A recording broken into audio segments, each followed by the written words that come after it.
네, 오늘은 이제 마지막입니다. 다음 주가 이제 정리하는 시간을 가지고 오늘이 사실은 마지막 시간입니다. 그리스도인이 교회 생활을 어떻게 할지에 대해서 오늘 마지막으로 나누고, 그리고 다음 주에는 뭐 시험 친다고 하지만 그냥 한번 정리하도록 하겠습니다. 여러분 시험 친다고 해도 뭐 시험 준비해서 오시는 분들 거의 없을 것 같으니까 그냥 한번 보시고 머릿속에 한번 쭉 정리만 하시면 될 것 같습니다. 오늘 교회 생활 하기 전에 이제껏 했던 것 잠깐 복습하고 오늘 그리스도의 교회 생활을 나누도록 하겠습니다. 하나님은 창조주 하나님이시다고 말씀을 드렸습니다. 하나님의 개념 중에 가장 중요한 개념은 모든 만물, 인간을 포함한 모든 만물을 창조하신 창조주가 되신다라고 말씀을 드렸습니다. 그 분이 창조주이신데 인간이 주인 노릇하는 것, 이것이 오리지널 신 원죄라고 말씀드렸습니다. 이 하나님께서 창조주이신데 인간이 창조주인이 된 것이 바로 원죄라고 했습니다. 죄는 두 가지가 있습니다. 원죄와 이 원죄로부터 파생된 죄악들, 더 sin이 오리지널 sin, 근본적인 죄, sins, 더 sin으로부터 파생된 이 sins가 죄악들이라고 자범죄라고 말씀을 드렸습니다. 이 죄악들을 회개하는 거 아닙니다. 거짓말하고 도둑질하고 강도질하고 이런 것들을 회개하는 게 아니고 이것이 파생된 근본적인 죄, 그게 뭐라고요? 바로 하나님이 창조주이신데 인간이 주인이 되는 겁니다. 그것이 근본적인 죄라고 말씀을 드렸습니다. 여러분, 이 죄로부터 죄악들이 파생된 겁니다. 자, 이러한 죄인의 두 가지 모습이 있다고 그랬습니다. 이 세상에서 인정하지 않는 죄인이 있습니다. 도덕적이고 사회적인 규범들을 어겼던 사람들을 가지고 죄인이라고 합니다. 그런 사람들은 감옥도 가고 그 죄의 대가를 이 세상에서 받습니다. 이런 죄인이 있습니다. 이 사람들은 자기가 죄인인지 압니다. 문제는 두 번째 죄인이라고 했습니다. 어떤 죄인일까요? 자기가 열심히 주인 되어서 노력해서 좋은 대학도 가고 열심히 노력해서 돈도 벌고 열심히 노력해서 좋은 직장 생활도 하고 열심히 노력해서 좋은 남자 좋은 여자 만나서 좋은 가정도 꾸미고 열심히 노력해서 사회에서 인정도 받고 열심히 노력해서 잘 살아서 이 세상에 성공도 합니다. 근데 자기가 주인인 겁니다. 자기의 기쁨, 자기의 행복, 자기의 꿈을 이루기 위해서 살아가는 그 사람도 죽을 죄인이라 그랬습니다. 왜냐? 근본적인 죄가 죄악들을 행하냐 안 행하냐가 아니라 이 자기가 주인이냐 아니냐가 근본적인 죄이기 때문입니다. 여러분, 이런 사람도 교회에 많을 수 있습니다. 자기가 주인이어서 열심히 교회 생활하고 열심히 기도하고 근데 자기가 주인인 거예요. 자기가 하고 싶은 대로 자기가 뜻한 대로 살아가는 그 사람도 똑같은 죄인이라고 했습니다. 자, 이런 죄도 두 가지 있다고 그랬습니다. 이러한 죄인을 사랑해서 하나님께서 두 가지를 행했다 그랬습니다. 십자가와 부활.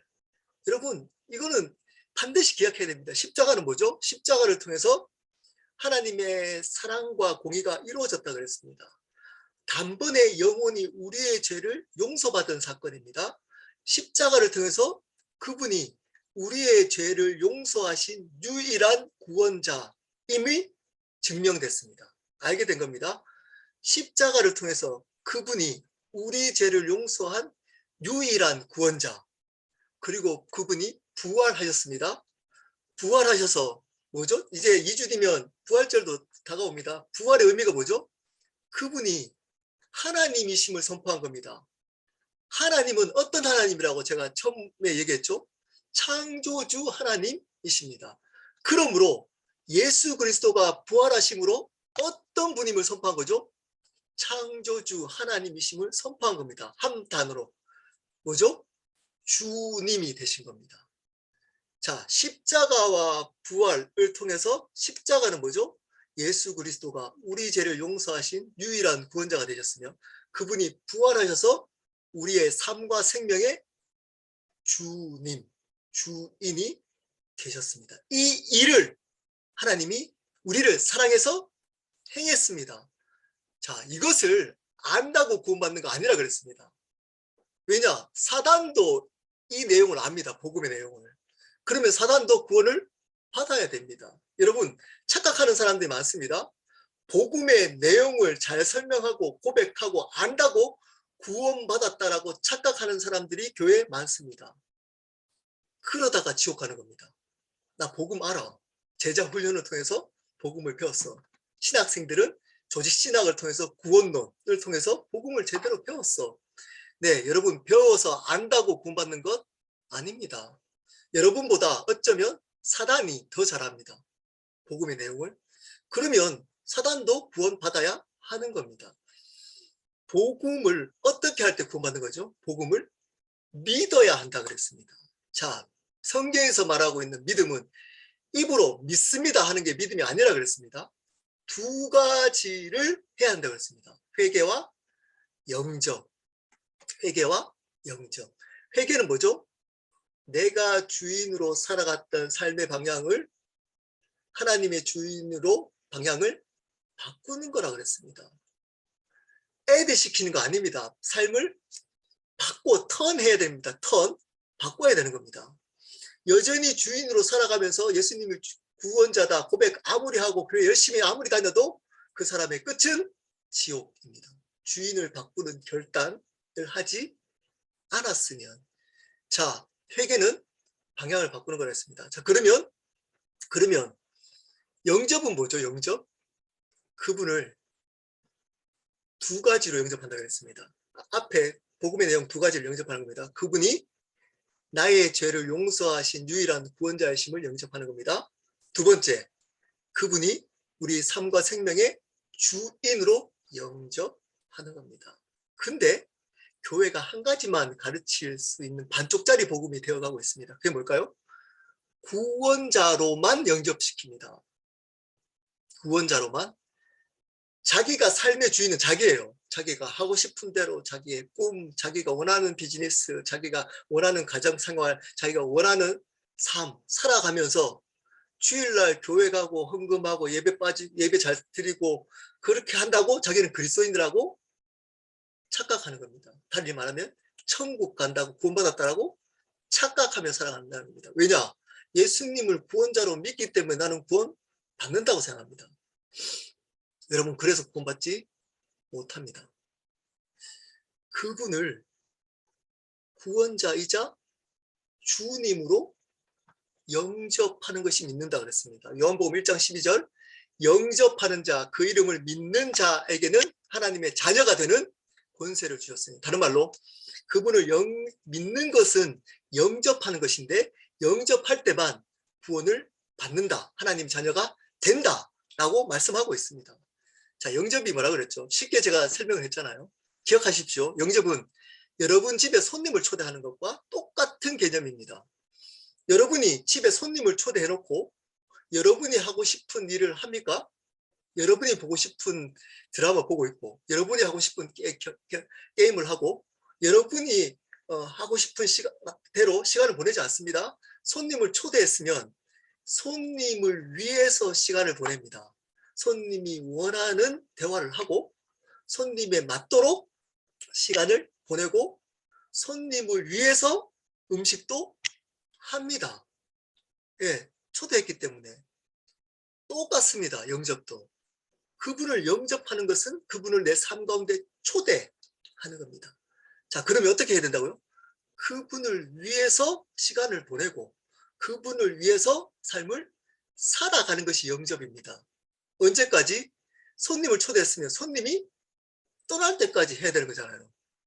손님이 떠날 때까지 하는 겁니다. 잠깐 손님이 와가지고 한 30분만 하는 게 아닙니다. 손님이 떠날 때까지 하듯이 똑같이 그분을 영접했으면 그분이 떠날 때까지 그분을 위해서 하는 겁니다. 여러분, 그분이 우리에게 오시면 언제까지 계시죠? 영원히 계시는 겁니다. 그러면 그분을 영접하면 그분을 영원히 섬기며 살아가는 것이 영접인 겁니다. 그냥 잠깐 영접할 때만 아니면 뜨거울 때만 그렇게 하나님을 섬기는 거 아닙니다. 여러분이 죽을 때까지 아니면 죽어서도 그분을 찬양하고 그분을 위해서 살아가는 것이 영접인 겁니다. 다른 말로 주인을 바꾸는 겁니다. 주인을 바꾸는 겁니다. 주인을 바꾸는 결단을 하고 그 열매를 맺으며 살아가는 사람이 구원받은 사람입니다. 예수를 믿는 사람인 겁니다. 그냥 입술로 믿습니다 하는 사람이 아닙니다. 그렇게 해서 구원받지 못합니다. 그런 반쪽짜리 구원으로 구원받지 못합니다. 어떻게 알 수 있을까요? 어떻게 알 수 있을까요? 네. 예수 그리스도의 구원의 감격과 은혜가 있습니다. 그 사람에게. 어떤 상황 속에서도. 예수 십자가 얘기하고 부활 얘기하는데 아무런 간격이 없는 사람, 그 사람은 어쩌면 구원받지 못한 사람일 수 있습니다. 예수 그리스도가 자기 삶에 도움이 될 때만, 즉 구원자일 때만 감격하고 감사하고 예배하고, 그렇지 도움이 안 되거나 어쩌면 내 삶 속에 힘든 일이 반복된다고 그분을 아주 쉽게 저버린다면 그 사람은 구원받지 못했습니다. 구원받지 못했습니다. 주인이 예수 그리스도가 아니기 때문입니다. 그 결단을 하지 않았기 때문입니다. 자기는 그냥 복음의 내용 알고 어떤 것들에 대해서 구원받았다고 구원자라고 믿는다고 어쩌면 스스로 속이고 착각하고 있을 줄 모릅니다. 자, 이렇게 영접한, 그러니까 믿는 사람은 어떻게 살아가야 된다고 저번 시간에 말씀을 드렸나요? 이렇게 살아갑니다. 여러분 삶을 자세히 한번 점검해 보십시오. 예수 그리스도로 주인으로 바뀐 사람은 그러면 어떻게 주인으로 영접한 삶이 어떤 삶입니까? 물어보면 두 가지의 삶을 살아갑니다. 첫 번째, 구별된 삶을 살아갑니다. 세상 사람들과 다릅니다. 구분이 아닙니다. 세상과 다르게 교회에서만 열심히 살고 교회 생활만 열심히 하고 이게 아닙니다. 세상 사람들과 구분은 따로 사는 건데, 구별은 한 공간에서 같이 살지만 다른 방식의 삶을 살아가는 겁니다. 다르게 살아갑니다. 다르게. 똑같이 살아가지 않습니다. 세상 사람들처럼 똑같이 돈을 벌기 위해서 살아가고 돈 때문에 힘들어하고 이 세상의 명예, 이 세상의 성공, 이 세상의 쾌락, 이 세상에 자기가 하고 싶은 것대로 살아가지 않습니다. 않습니다. 살아갈 수 없습니다. 구별된 삶은 다르게 살아갑니다. 어떤 삶을 살아갈까요? 내가 죽고 예수 그리스도로 살아가는 삶, 그분을 존귀케 하는 것. 어떤 상황 속에서도 그분이 존귀케 되면 기뻐하는 삶을 살아갑니다. 다릅니다. 구별된 삶을 살아갑니다. 두 번째, 제자 삼는 삶을 살아갑니다. 자기가 구별된 삶을 살고 옆에 있는 만나는 사람들을 그러한 구별된 사람, 즉 한마디로 제자로 삼으며 제자로 만들며 삶을 살아갑니다. 아주 심플하죠. 아주 심플합니다. 예수 믿는 사람들은 이렇게 간단합니다. 이 제자 삼는 삶을 위해서 나의 재정, 나의 시간, 나의 건강, 나의 모든 달란트를 들이며 살아갑니다. 이것을 위해 살아갑니다. 나의 성공, 나의 기쁨, 나의 노후, 나의 행복을 위해서 살아가지 않습니다. 않습니다. 그렇게 살아가는 사람이 예수님을 영접한 사람, 예수님을 믿는 사람입니다. 근데 그렇지 않고 다르게, 이거와 다르게 살아가는 사람은 어쩌면 예수님을 바르게 영접한 사람이 아닙니다. 아닙니다. 여러분, 자녀를 왜 붙여주셨을까요? 자녀를 통해서 부모가 대리만족을 하기 위해서 붙여줬을까요? 아닙니다. 왜 붙여줬다고요? 제자 삼기 위해서 자녀를. 여러분, 배우자를 왜 붙여 결혼했나요? 배우자를 통해서 여러분이 행복해지기 위해서 결혼했나요? 아닙니다. 배우자를 제자 삼기 위한, 제자로 섬기기 위한 겁니다. 여러분, 친구들을 하나님께서 왜 붙여주실까요? 그 친구를 통해서 여러분이 행복하기 위해서 붙여줬을까요? 아닙니다. 그들을 제자 삼기 위한 겁니다. 여러분 직장생활 왜 할까요? 직장을 통해서 돈도 벌지만 그 직장에 만나는 사람들을 구별된 사람으로, 제자 삼는 사람으로 만들기 위해서 붙여준 겁니다. 심플합니다. 복잡하지 않습니다. 않습니다. 이런 예수 그리스도를 영접한 사람들은 이 두 가지 삶, 다른 삶, 구별된 삶, 예수 그리스도와 존귀케 되는 삶, 두 번째, 그러한 사람, 만나는 사람들을 그러한 제자, 구별된 자로 만들어가는 삶, 섬기는 삶.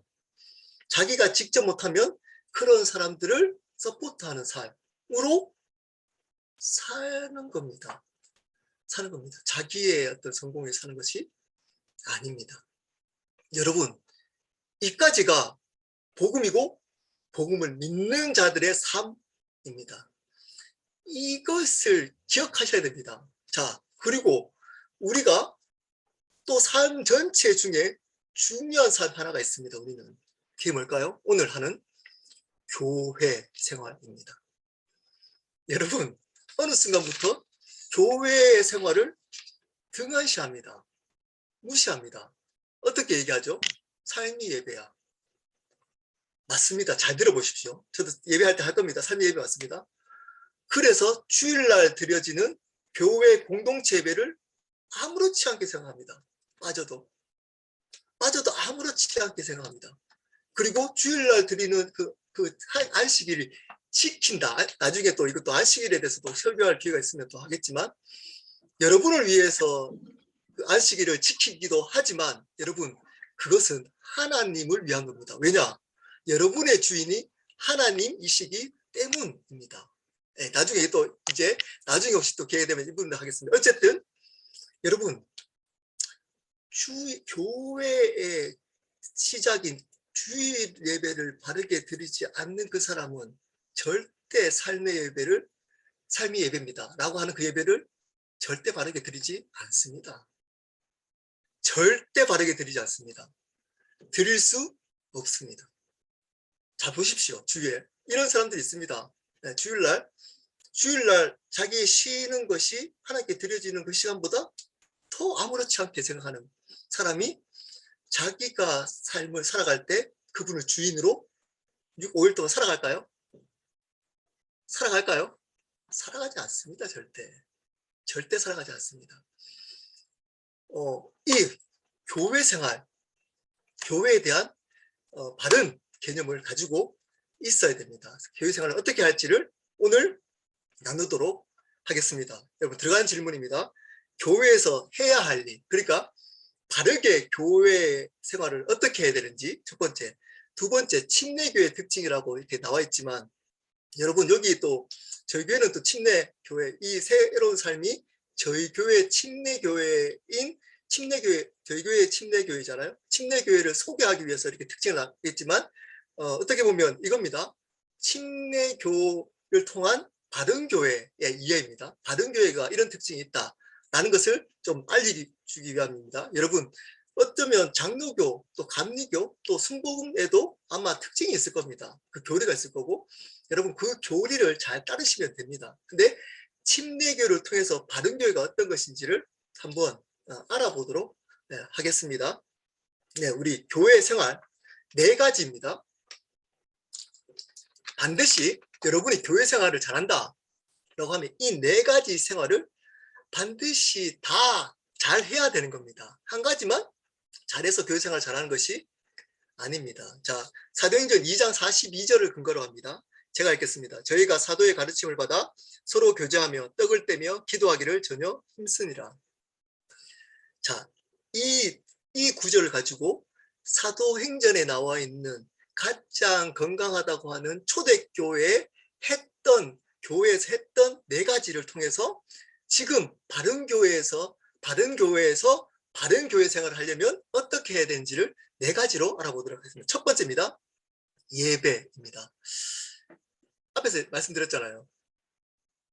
예배는 우리 삶 전체가 예배입니다. 예배는 시간과 장소에 묶여 있는 것이 아닙니다.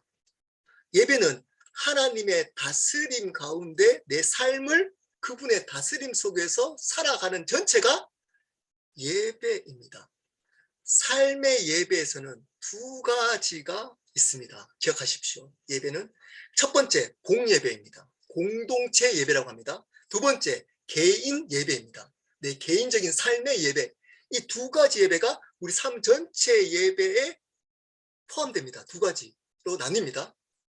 첫 번째 공적인 예배입니다. 교회 공동체 안에 드려지는 예배 또는 모임. 나중에 모임도 성경보다 모임도 교제 모임도 나오겠지만 일단 예배로만 국한하겠습니다. 예배입니다. 주일날 드려지거나 또는 금요 철화도 있겠죠. 수요 예배도 있겠죠. 어쨌든 한 가지만 봅시다. 주일 예배를 말합니다. 공동체의 예배입니다. 여러분, 교회에서 가장 중요한 것 뭘까요? 예배입니다.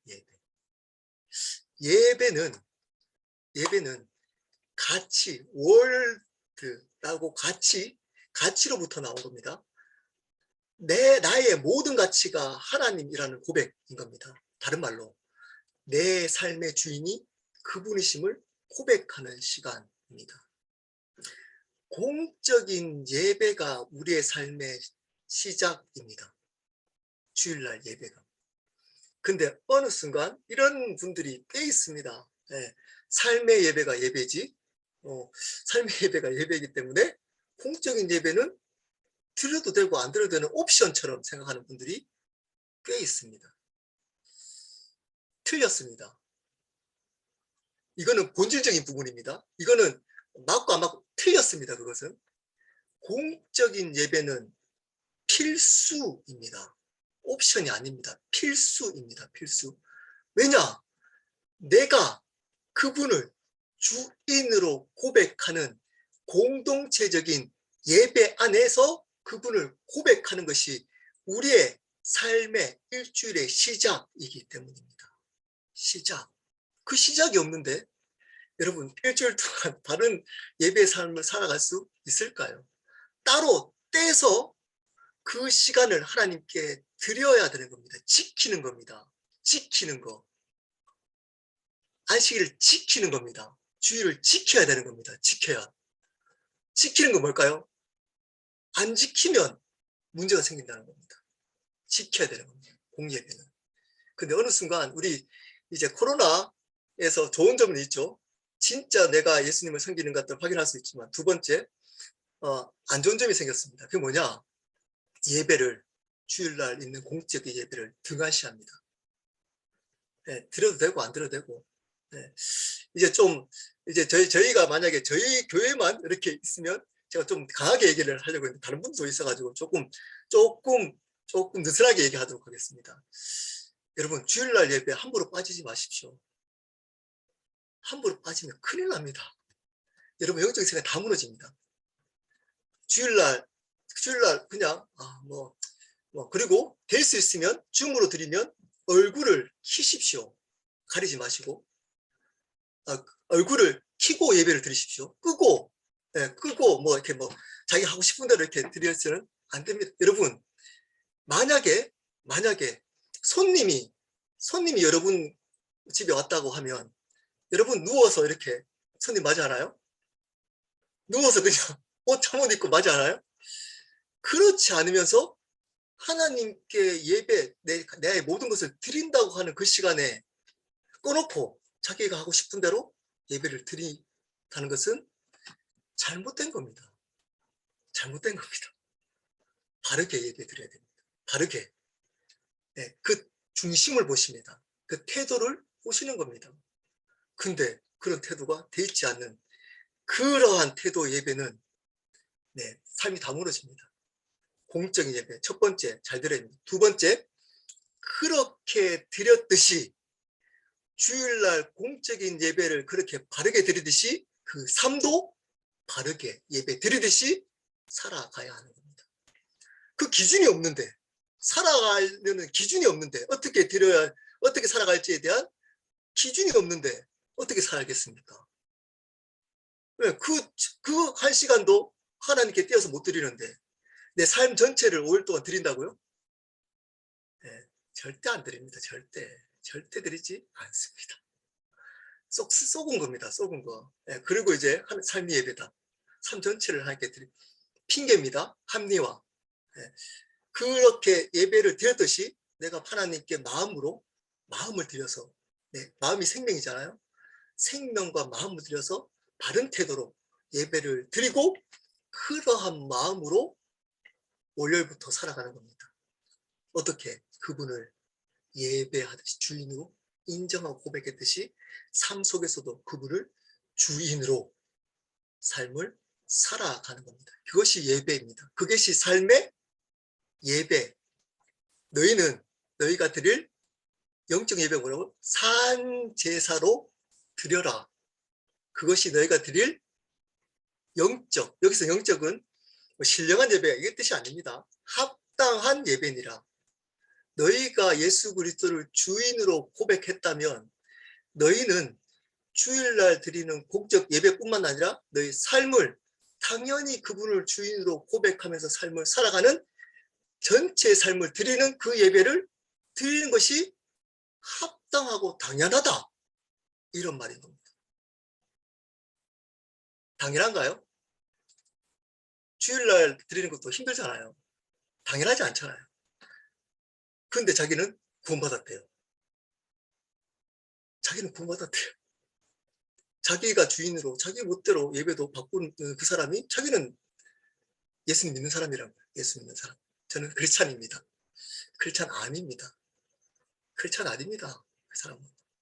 그 사람은 나중에 못 만날 수 있습니다. 네, 잘해주십시오. 그런 사람들.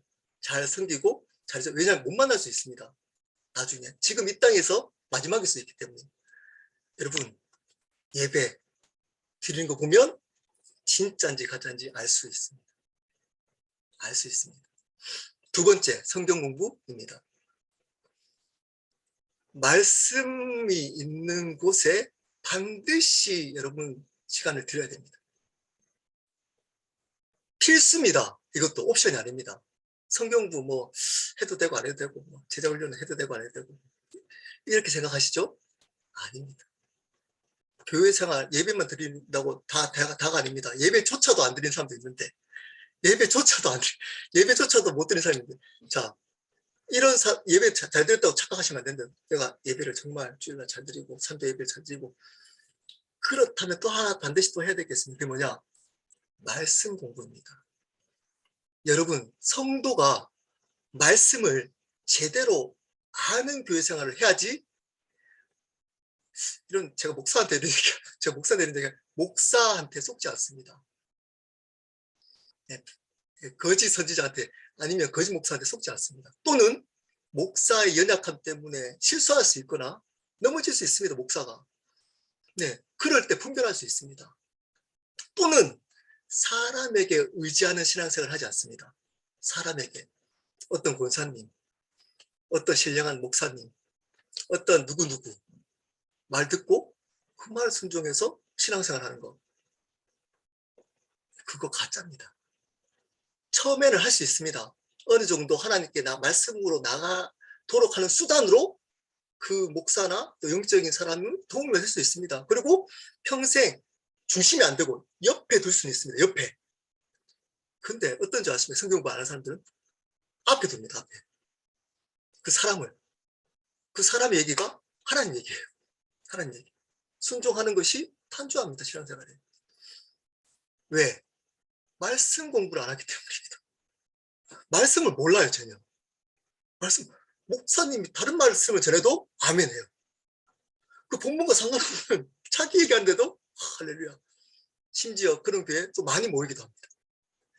그러면 안 됩니다. 여러분 말씀을 날마다 읽고 말씀을 제대로 배울 수 있는 곳에 시간을 우선순위로 둬야 합니다. 반드시 그렇지 않으면 어떤지 아십니까? 누구를 만나느냐에 따라서 신앙생활이 좌우됩니다. 저 사람 만나면 뜨거웠다가 그 사람 헤어지면 다운됐다가 또 이제 희한한 사람 만나면 또 같이 다운됐다가 또 좋은 사람 만날 때 또 좋아지고 심지어 네 교회도 좋은 교회 만나야 신앙생활 하는 거 맞습니다. 하지만 어쩌면 조금 부족한 교회에서도 말씀이 들어있으면 바른 교회 생활을 할 수 있을 뿐더러 그 교회를 새롭게 하는 통로로 사용될 수 있습니다. 근데 항상 사람이나 상황에 따라서 내 신앙이 좌우됩니다. 그것은 바른 교회 생활 아닙니다. 목사에 따라서 교회 생활하는 거 바른 교회 생활 아니라니까요. 물론 하나님께서 그분을 세웠기 때문에 어느 정도 존경하고 존중해 주는 거 해야 됩니다. 그래야 여러분 신앙생활에 도움이 되기 때문에. 근데 의지해서는 안 됩니다. 앞에 둬서는 안 됩니다. 말씀보다 앞서 쉽게 신앙생활을 그분만 믿고 해서는 안 된다는 겁니다. 말씀을 의지해서 말씀으로 분별하고 말씀을 가지고 신앙생활을 할 수 있도록 반드시 성경 공부 말씀을 읽는 생활을 해야 합니다. 중요합니다. 중요하고 세 번째입니다. 교제입니다. 교제. 저희가 새로운 상 끝나고 교제를 하잖아요. 옵션이라고 제가 얘기를 하지만 여러분 왜 교제를 할까요? 여러분 교제는 신앙생활에 필수입니다. 필수입니다. 왜 교제를 해야 될까요? 두세 사람 모이는 곳에 하나님께서 함께 하시겠다고 말씀하셨습니다. 교회 공동체는 하나님이 주인인 곳입니다. 사람이 주인이 아닙니다. 교제는 하나님이 주인인 곳에 고백하는 사람들이 함께 모여서 그분을 경험하는 겁니다.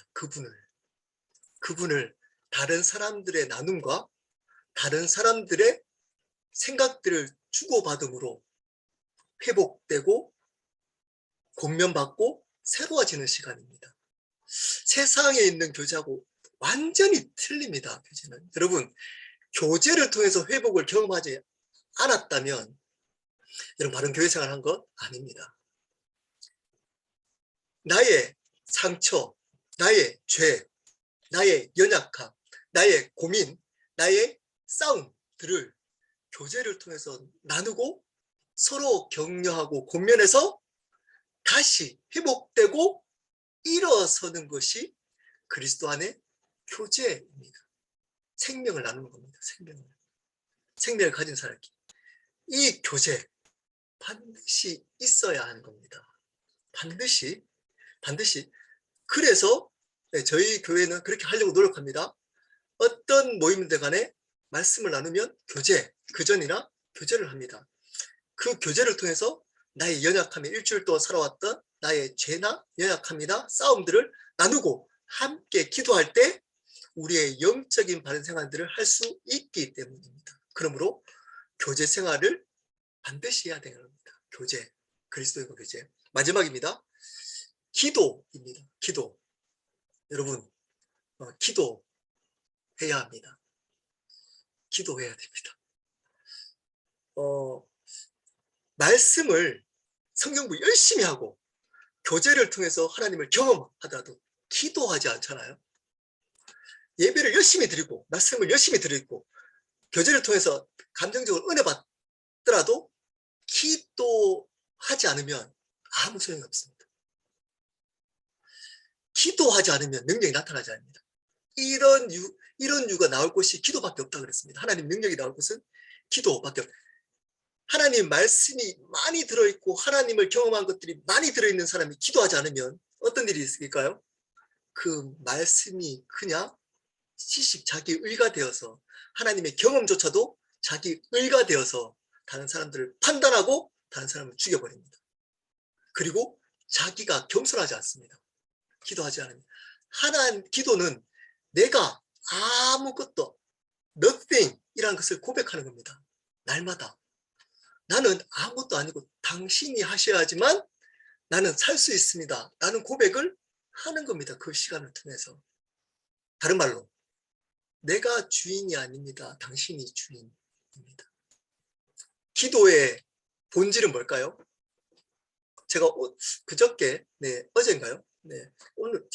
오늘인가 페북에 올렸습니다. 예, 기도의 본질은 관계입니다. 관계입니다. 관계. 응답이 아닙니다. 기도의 본질은 응답받기 위해서 하는 게 아니고 하나님과의 관계가 본질입니다. 응답이 안 중요하다는 얘기가 아닙니다. 그것이 본질이 아니라는 겁니다. 앞서야 될 게 있다는 겁니다. 응답보다. 그게 뭐라고요? 그분과의 관계입니다. 기도는 이렇게 해주십시오. 저렇게 해주십시오. 이거 해주십시오. 라고 해서 얻어내는 것이 본질이 아니라는 겁니다. 물론 이것도 있습니다. 이거 부정하는 거 아닙니다. 근데 그 이전에 했겠습니다. 그분 앞에 시간을 드리는 겁니다. 머무르는 겁니다.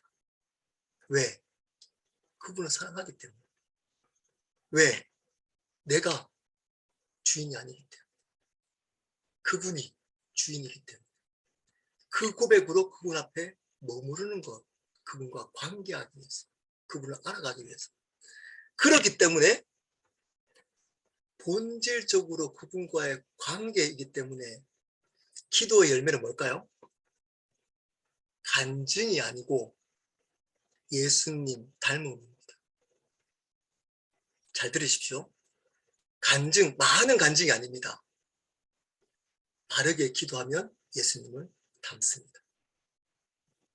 예수님을 닮아갑니다.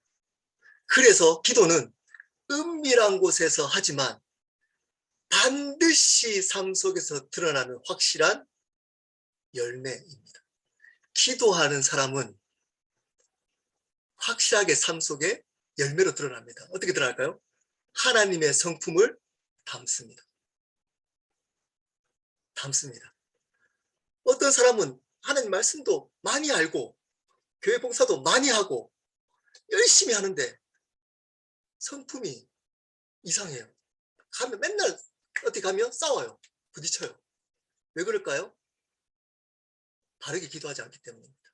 왜 제가 바르게 이렇게 했냐면 어떤 사람은 기도도 열심히 하는데 그런 사람이 있습니다. 그런 사람은 뭐 때문에 기도할까요? 응답. 하나님 응답해 주십시오. 라고 그것에 포커스만 맞춰 있는 사람. 바르게 기도하지 않았기 때문에 성품이 바뀌지 않습니다.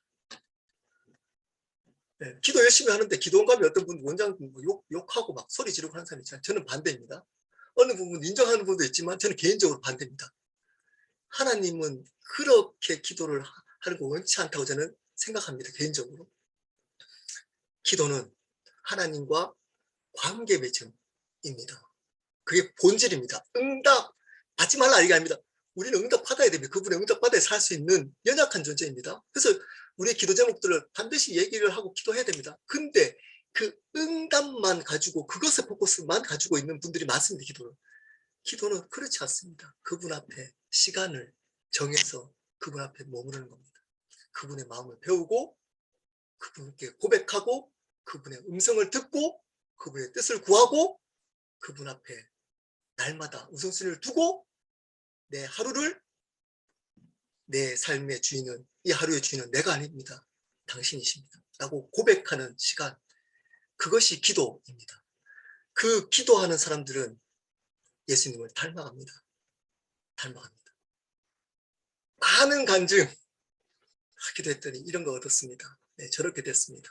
네, 기도했더니 병도 나았고 기도했더니 비즈니스도 잘 되고 기도했더니 아들 좋은 대학도 가고 기도했더니 비즈니스도 다시 잘 되고 재정도 생기고 여러분 이런 거 있잖아요. 네, 그게 은혜일 수 있습니다. 하나님 그렇게 주시기도 합니다. 저희 다 부정한 거 아닙니다. 그거 만약에 없으면 어떡할까요? 그 없는 사람은 하나님이 그 사람 한번 사랑하지 않는 건가요? 기도 열심히 했는데 비즈니스가 안 돼요. 그러면 그 사람 사랑하지 않는 건가요? 응답한 사람만 하는 역사인가요? 그렇지 않습니다. 기도는 그분의 마음을 아는 겁니다. 그분의 마음. 기도하는 사람은 삶 속에 하나님의 성품을 닮아가고 다릅니다. 그냥 여러분 기도하지 않느냐를 어떻게 알 수 있을까요? 성질 보면 알 수 있습니다. 성질. 네. 여전히 10년 전이나 5년 전이나 그 성질이 사람 있잖아요. 안 변한 자세히 보십시오. 기도하지 않습니다. 다른 말로 교만합니다. 겸손하지 않습니다. 네, 교만합니다. 이런 사람들은 안 변합니다. 절대. 이 네 가지의 생활을 반드시 하는 것이 바른 교회 생활. 웬만한 교회는 이 네 가지를 다 합니다. 아마 다 여러분 교회에 다 이 생활이 있습니다. 대부분. 여러분, 그 네 가지를 충성되게 성실하게 하십시오. 그것이 교회 바른 생활입니다. 근데 예배조차도 못 드리면서, 주일날 예배조차도 못 드리면서 자기는 그리스도인이랍니다. 그리스도인. 여러분, 이 네 가지를 성실하게 잘하는 사람이 교회 생활을 바르게 잘하는 사람입니다. 이렇게 하십시오, 여러분. 교회 생활을. 자, 바른 교회의 특징, 침례교회를 통해서 제가 정리한 겁니다. 여러분, 또 여러분이 다니는 교회에 어떤 또 신학에 맞도록 또 아마 좋은 특징들이 있을 겁니다. 그것도 받아들여도 됩니다. 그냥 침례교회 특징이니까 그냥 듣고 한 귀로 듣고 한 귀로 흘리셔도 되고, 일단 한번 들어놓으시면 좋을 것 같습니다. 첫 번째입니다. 바른 교회는 첫 번째, 최고의 권위를 성경에 둡니다. 여러분, 이거 당연한 거잖아요. 여러분, 이 당연하게 들리나요? 최고의 권위가 진짜 성경인가요? 진짜 성경인가요? 자세히 한번 여러분 교회 생활 한번 돌이고 여러분 스스로 한번 생각해. 여러분은 여러분의 신앙생활의 가장 중요한 기준을 성경으로 두시나요? 성경을 아시나요? 말씀을 읽고 있나요? 말씀을 제대로 알고 있나요? 말씀을 듣고 있나요? 그러면 최고의 권위를 성경에 둘 수 없습니다. 사람이나 상황에 둔다니까요. 사람이나 상황. 그러면 제대로 신앙생활 할 수 없습니다. 신앙의 최고의 권위는 성경입니다. 사단이 이 시대에 이 권위를 무너뜨려 버립니다. 최고의 권위가 뭘까요? 요즘 대표적인 권위, 목사입니다. 목사. 우리 교회 분들이 많으셔가지고 제 얼굴에 침 뱉긴데 목사가 최고 권위를 두면 큰일 납니다. 왜냐? 목사는 권위자가 제 본질적인 권위자가 아닙니다. 아닙니다. 목사는 본질적인 권위자에게 나갈 수 있는 통로일 뿐입니다. 통로. 함께 성도들과 그분을 배우고 그분의 권위를 인정하면서 살아가야 될, 그리고 그것을 바르게 가르쳐야 될 통로일 뿐이지, 통과해야 됩니다. 목사를 통과시켜. 우리 목사님 대단합니다. 진짜 훌륭해요. 말씀 너무 잘해요. 정말 말씀을 잘 전해요. 성품이 좋습니다. 여러분 목사님 잘 몰라서 그래요. 같이 안 살아봐서 그래요. 우리 교인들은 알잖아요. 어떤지 알잖아요. 맨날 싸우고 넘어지고, 지금도 음란한 것과 싸우고, 생각으로 범죄할까 말까, 미워할까 말까, 삐칠까 말까, 말로 실수하고, 이럽니다. 목사가. 근데 그 사람을 권위자로 두면 어떡할까? 큰일 납니다. 큰일 납니다. 박진웅 목사를 권위자로 텔로교회에 두면 큰일 납니다. 권위자는 하나님 말씀이 되어야 됩니다. 다른 말로 말씀이 하나님이시라 그랬습니다. 그러므로 말씀이 되어야 됩니다. 말씀에 바르게 전하고 있느냐 아니냐 날마다 점검해야 됩니다. 점검해야 됩니다. 그럼 목사가 해야 될 일은 뭐죠? 말씀을 바르게 전하는 겁니다. 말씀을 바르게 전하고 말씀의 통로로만 있는 겁니다. 목사는. 순종해라 이런 얘기 하면 안 됩니다. 말씀의 근거로 순종하라고 해야 하는 겁니다. 최고의 권위는, 여러분 신앙생활에 잘 하시려면 최고의 권위는 말씀이 되어야 됩니다. 바른 교회의 특징은 말씀을 가장 큰 권위로 둡니다. 그 아래는 다 도찐개찐입니다. 도찐개찐. 그리고 목사한테 요구할 게 있습니다. 말씀을 바르게 가르쳐 주십시오. 가르치십시오. 설교 바르게 전하십시오. 이 얘기를 해야 되는 겁니다. 해야 되는 겁니다. 기도하고 저 같은 사람도 상처받을 수 있으니까 바로 얘기하지 마시고 기도하고 부드럽게 얘기해 주십시오. 부드럽게. 네, 말씀이 가장 큰 본입니다. 두 번째, 교회의 멤버, 회원이 되려면 자격은 예수님을 구주로 영접한 자야만 합니다. 이것도 당연하다고 당연하지. 예수님을 구주로 영접한 사람이 교회 성도지 이렇게 생각하잖아. 아닙니다. 교회 구주로 영접 안 해도 교회 멤버로 받아들이는 사람 교회가 꽤 있습니다. 왜? 봉사 많이 하면, 11조 하면, 네, 그러면 멤버로 받아들입니다. 잘한다고. 한 가지 기준밖에 없습니다. 교회 멤버는 11조 많이 하고, 봉사 많이 하고, 섬기기 많이 하고, 직분 가지고는 그거 세울 때 뭐 필요할 수 있습니다. 그것을 자료로. 근데 교회 멤버로 받아들일 때는 반드시 구원자이자 주님, 구주로 영접한 자야만 합니다. 구주로. 왜 그럴까요? 그래야지만 바른 교회가 되기 때문입니다. 그래야지만 성령이 역사할 수 있기 때문입니다. 구주로 영접하지 않고 종교 생활을 하는 사람을 멤버십으로 받아들이면 성령이 역사하다가 막힙니다. 부딪힙니다. 힘듭니다. 네. 조심스럽지만 바른 교회에서는 구주로 영접하지 않는 사람이 생활하기가 쉽지 않습니다.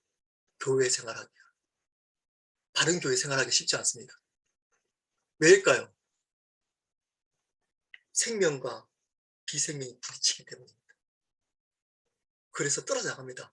어쩌면 물론 좋은 교회는 그래도 수용하겠죠. 이 사람이 변화되겠죠. 근데 이 사람이 힘듭니다. 영접하지 않는 사람이 그곳에 생활하기가 쉽지 않습니다. 그래서 둘 중에 하나 선택해야 됩니다. 그 삶을 받아들이든지 아니면 도망 나가든지.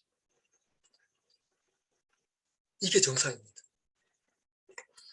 여러분, 예수님을 영접한 사람을 교회 멤버로 줘야 됩니다. 무조건 다 받아주면 안 됩니다. 이게 클로즈드 멤버십입니다.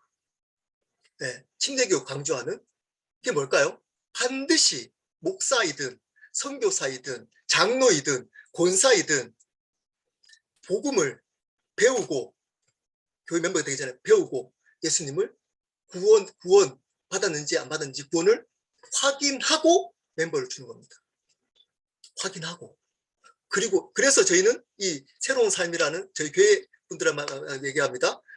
그래서 저희 교회는 구주 우리 교회 멤버십이 되기 위해서는 반드시 구주 새로운 삶을 끝나야지만 다른 사역들이나 다른 모임들을 할 수 있고 멤버십 주의 만찬을 참석할 수 있는 멤버십을 줍니다. 네, 그리고 또 어떤 투표할 수 있는 교회의 어떤 의견들을 낼 수 있는 멤버십을 줍니다. 왜냐? 그래야지만 성령께서 하나됨으로 역사할 수 있기 때문입니다. 마태복음 16장 18절입니다. 또 내가 네게 이르노니 너는 베드로라. 내가 이 반석 위에 내 교회를 세우리니 음부의 권세가 이기지 못하리라. 베드로가 고백했던 고백 위에 교회가 세워진다고 얘기를 하고 있습니다. 어떤 고백이죠? 주는 그리스도시요 살아계신 하나님의 아들이십니다. 신기하게도 오늘 우리 가스펠 프로젝트에서 공부했던 내용입니다. 조금 전에 1시간 전에 이 고백을 하는 것 위에 교회를 세우겠다는 겁니다. 다른 말로 이 고백을 하는 사람이 교회라는 겁니다. 교회. 네. 그렇지 않으면 교회가 아닙니다. 교회가 아닙니다. 아무리 많은 사람이 모여도 10,000명, 수천 명이 모여도 어쩌면 그곳은 교회가 아닐 수도 있습니다. 이 고백이 바르게 될 때 여기 오늘 뭐 자살 프로젝트도 했지만 두 가지 바른교회에서는 특징이 있습니다. 내 교회라고 합니다. 예수님을 주인으로 인정합니다. 바른교회는 내 교회를 세우겠다. 교회는 목사, 장로, 뭐 사람들의 교회가 아닙니다. 예, 우리만 괜찮으면 되지. 예, 세습해놓고 예, 우리만 통과했으면 됐지. 뭐 우리 교인들이 오케이 했는데 너희들이 무슨 상관이야? 네, 누구 교회죠? 우리 교회잖아요. 우리 교회. 우리만 하면 되지 뭐. 네, 우리 교회. 거기 하나님 있나요? 우리 교회라고 그러잖아요. 우리 교회. 우리 성도들이 오케이 하면 됐지 뭐. 목사 세울 때도 네, 우리가 뭐 되면 됐지 이렇게 하잖아요. 왜냐? 자신들의 교회라고 생각해요. 예수님의 교회가 아닌 하나님의 교회라고 생각하지 않기 때문일 수 있습니다. 첫 번째, 바른교회는 하나님을 영접한, 구주로 영접한 사람들은 예수님을 주님으로 고백합니다. 두 번째, 음부의 권세가 이기지 못합니다. 무슨 말일까요? 사단에 사로잡혀서 살아가는, 세상에 쫓아서 살아가는 사람들이 그 교회에서 회복의 역사가 일어납니다. 변화의 역사가 일어난다는 겁니다. 음부에 사로잡혀 있는 사람이 음부를 벗어나는 자유케 되는 역사가 일어나게 된다는 겁니다. 바른교회에서는 반드시 회복과 변화가 있습니다. 반드시 있습니다. 반드시. 예외 없습니다. 바르게 말씀을 전하면 반드시 그곳에 말씀으로 인한 음부가 떠나가고 자유케 되는 역사가 있습니다. 즉 회복과 변화 역사가 있습니다. 있습니다. 그렇기 때문에 그런 역사를 하기 위해서는 멤버를 예수님을 구주로 영접한 사람들을 멤버로 주어져야 하는 겁니다. 자, 세 번째 가르침입니다. 바른교회 가르침, 만인 제사장입니다. 베드로전서 2장 9절입니다. 그러나 너희는 택하신 족속이요 왕같은 제사장들이요 거룩한 나라요 그의 소유가 된 백성이니 이는 너희를 어두운 데서 불러내어 그의 기이한 빛에 들어가게 하시니에 아름다운 덕을 선포하게 하려 하십니다. 제사장, 택하신 족속이라고 합니다. 목사만 제사장이 아닙니다. 모든 믿는 자가 제사장입니다. 이걸 만인 제사장이라고 합니다. 목사만 주의 종이 아닙니다. 주의 종, 주의 종. 바른교회는 이렇게 지냅니다. 목사가 평신도처럼, 평신도가 목사처럼. 다시 말씀드립니다. 바른교회는 목사가 평신도처럼 겸손하고 평신도가 목사처럼 거룩합니다. 그렇게 살아갑니다. 잡니다. 왜냐? 만인이 하나님 앞에서 똑같은 제사장이기, 주의 종이기 때문입니다. 그것을 강조합니다. 그것을 강조. 목사가 주의 종이다. 이렇게 순종해라. 이거 강조하지 않습니다. 함께 하나님을 주인으로 알아갑시다를 강조합니다. 척하지 않습니다. 척하지 않습니다. 직분입니다. 목사와 집사. 이 침례교는 두 가지만 있습니다. 뭐 그런다고 해서 권사, 장도 안 준다는 거 아닙니다. 이 두 가지만 원래 있다는 겁니다. 그리고 구조, 개교회주의와 회중주의입니다. 각자 교회 가운데 하나님이 역사한다. 그래서 교권을 인정하지 않습니다. 침례교는 교단이 없습니다. 그리고 회중주의, 결정할 때 중요한 결정은 함께 목사가 결정하고 소수가 결정하는 게 아니고 의견을 내더라도 그것을 함께 결정합니다. 왜냐? 모든 사람들이 제사장이기 때문입니다. 만인 제사장. 그래서 성령께서 목사에게만 역사하는 게 아니고 모든 믿는 자에게 역사하기 때문에 함께 결정을 하는 겁니다. 왜냐? 우리는 하나이기 때문에 주 안에서. 네, 그것을 믿습니다. 마지막 예식은 침례와 주의 만찬입니다. 침례는 뭘까요? 주님을 죽었다가 다시 살아나는 겁니다. 내가 죽고 예수로 살아나는 겁니다. 그게 뭘까요? 그게 뭘까요? 이제는 내가 주인이 아니라는 겁니다. 그 고백을 하는 겁니다. 침례. 그래서 세례라고 하지 않고, 세례를 강조하지 않고 침례를 강조합니다. 왜냐? 구원은 내가 죽고 그분을 주인으로 고백하는 사람만이 구원받는다고 가르치기 때문입니다. 그리고 주의 만찬. 그러한 것을 상기시키는 주의 만찬. 예, 그래서 저희 교회는 2달에 한 번 꼭 주의 만찬을 합니다. 왜냐? 내가 죽은 사람이라는 것을 확인하기 때문입니다. 그리고 예수님이 주인이고 함께 있는 사람이 주 안에서 한 가족이다를 확인하는 것이 주의 만찬이기 때문에. 그래서 바른 교회는 이 2가지만 있으면 됩니다. 다른 프로그램 사실은 하지 말라는 게 아닙니다. 할 겁니다. 하지만 없어도 이 2가지만 있으면 바른 교회로 세워갈 수 있습니다. 이것이 가장 중요한 교회 프로그램이 되어야 하는 겁니다. 침례와 주의 만찬. 여러분, 이 교회, 바른 교회의 특징을 보고 앞에 4가지 했던 바른 교회 생활을 바르게 하십시오. 바르게 하십시오. 그래야지 여러분이 바르게 자라갈 수 있습니다. 바르게 자라갈 수 있습니다. 어느 순간부터 교회 생활을 그냥 종교적인 생활로 하는 분들이 꽤 있습니다. 오늘 들었던 새로운 삶의 내용들을 상기시켜서 여러분, 예배, 공예배 빠지지 마시고 삶의 그 예배대로 일주일 사시고 말씀 열심히 공부하시고 그리고 다른 믿는 자와 교제를 통해서 회복과 하나님의 살아계심을 경험하시고 그리고 겸손하게 그분 앞에 머무르는 기도 생활을 열심히 지켜 나가십시오. 그래야지만 여러분을 통해 하나님이 영광 받을 수 있습니다. 우리 함께 기도하도록 하겠습니다. 여러분, 여러분이 지금 있는 교회에 이런 아마 4가지 일들을 할 겁니다. 분명히 열심히 충성되게 이 교회 생활을 바르게 할 수 있는 결단의 기도를 여러분 하시고 그리고 이런 바른 교회 특징을 또 배웠습니다. 이런 교회로 여러분 한 사람 한 사람이 또 세워가기로 결단하는 기도를 했으면 좋겠습니다. 그리고 제가 마친 기도하고 마치도록 하겠습니다. 우리 함께 기도하도록 하겠습니다. 기도하시겠습니다.